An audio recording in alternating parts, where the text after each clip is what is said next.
And now for a very special segment, Sam Marvin and the Thoughtful Dems were lucky enough to speak to Governor Jennifer Granholm during the University of Michigan College Dems annual pancake breakfast last week. We asked her some tough questions concerning students in the state of Michigan, so let's watch. There's been a lot of talk recently about redoing the primary. You spoke a little bit about storming the Bastille, as you put it. Can you speak any further about that? Well, clearly we want to make sure that Michigan's voice is heard, that our votes are counted, and that Michigan's issues are raised. That was the purpose of having a January primary. Obviously, we needed to make sure that it's in compliance with the Democratic National Committee calendar. So that's what this is all about. If we have a primary in January, then you know that we will be able to have a significant impact, and that's very exciting. Awesome. A lot of students on campus are worried about tuition prices. Yes, me too. Do you have anything to say about their concerns? Yes, I feel your pain as a mother who's paying tuition. I can tell you that. No, you know, clearly we want to make sure that we increase our state investment in universities so they don't have to increase their tuition. We've raised state investment this year. You know, we've had some very tough budget years, obviously, but we increased our amount to go to universities by 3% this year, which is, you know, not obviously the amount we'd like to do, but it's significant in light of what we've gone through, and we'll continue that. In particular, this year, though, we are encouraging universities to do certain things, including University of Michigan, to take the research that they are doing inside of the so-called ivory towers and commercialize it into business and hire people and really get people to be able to get people to be able to complete their degrees. A lot of kids who enroll and don't complete. We want to get universities to think about how it's going to complete. How you doing? We love you! It's all good. Third, we want to reward universities for science, technology, engineering, and math degrees that they churn out. And we want to reward universities for taking in Pell students, Pell Grant students, lower income students. The University of Michigan can do all of that. Thank you. Yeah. You've been probably go faster, don't you? No, it's I want you to say it as long as you can. You've been probably the most vocal proponent of Green Power in Michigan. You spoke at length about it, and I love hearing about stuff like that. Can you speak more specifically about some initiatives that you're working on? Well, I mean, here's something that the college gyms can help out on. We want the legislature to pass a requirement that Michigan get a certain percentage of our energy from renewable sources. For those who haven't been following this, it's called an RPS, a Renewable Portfolio Standard. There are 28 states that have that. But no state, like Mitt, has the unique attributes that Michigan has to be able to capitalize on it. And so that's why we want the legislature to do it. We'd like the House to do it before spring break. We'd like the Senate to do it when they get back. And we want to make sure that we can grow jobs in that area. Because this is a really exciting opportunity to replace the lost manufacturing jobs with alternative renewable energy jobs. It's very exciting. And to keep graduates like you here. Yeah, definitely. What role do you see students playing in the upcoming election? I think it can be just a movement. That's why having the primary here is so important, because if you want to see these candidates here in Michigan on campus, really the best way to do that is to have them have a primary here.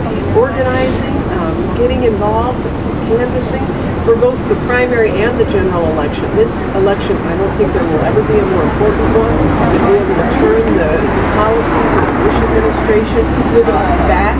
We want to have an international reputation that rises rather than is in the cellar of international esteem, which is where we are right now.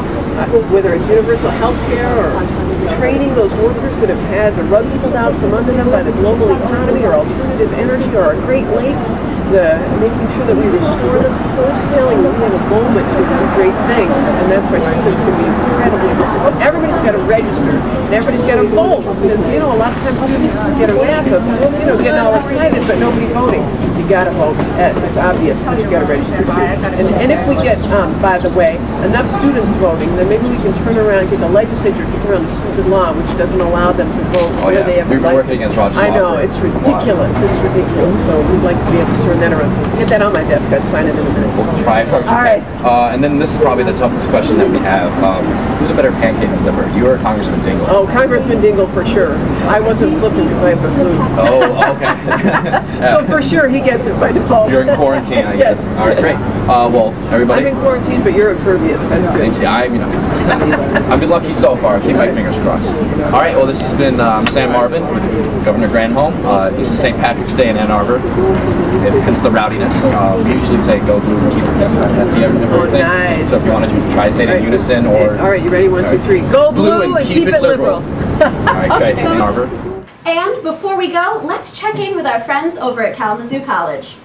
It's your first week as the intern, so we got to get you into the hard news. All right. So I know you've been working with Jeff, taking notes on journalism.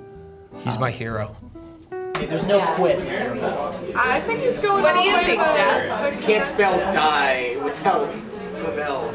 I don't think that's true. You know, I was an English major as a young monkey, and I think I would know how to spell the word Lavelle. Really, Jeff? Where did you study? I studied in the University of Banana Republic.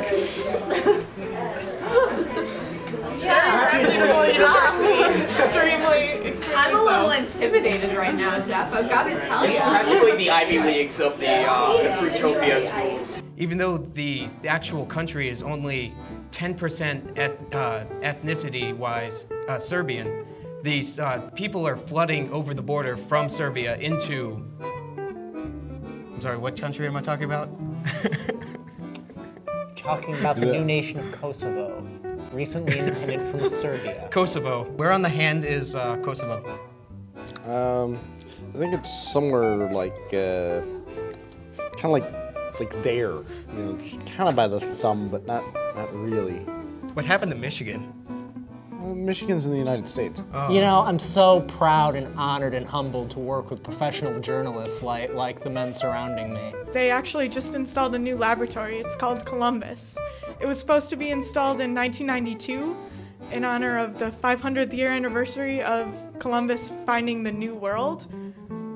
But due to some technical difficulties, they're just launching it now. You know, I blame Amerigo Vespucci. Oh yeah, Of course. I always blame Amerigo Vespucci. I'm not sure I would go as far as to say that by reducing our electrical consumption by, 8% over the course of the year is changing the world, but I think it's an important first step.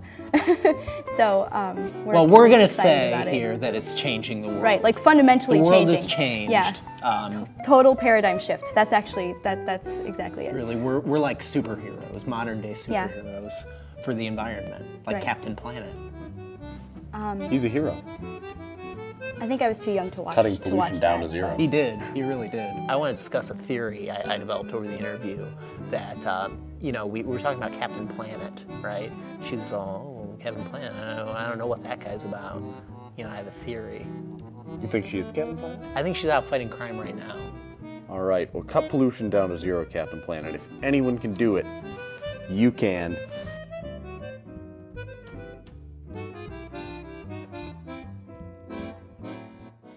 Finally, this week's shameless plug. As always, if you want to get your chapter of the College Dems involved in DEMTV, email me, Dana Cronin.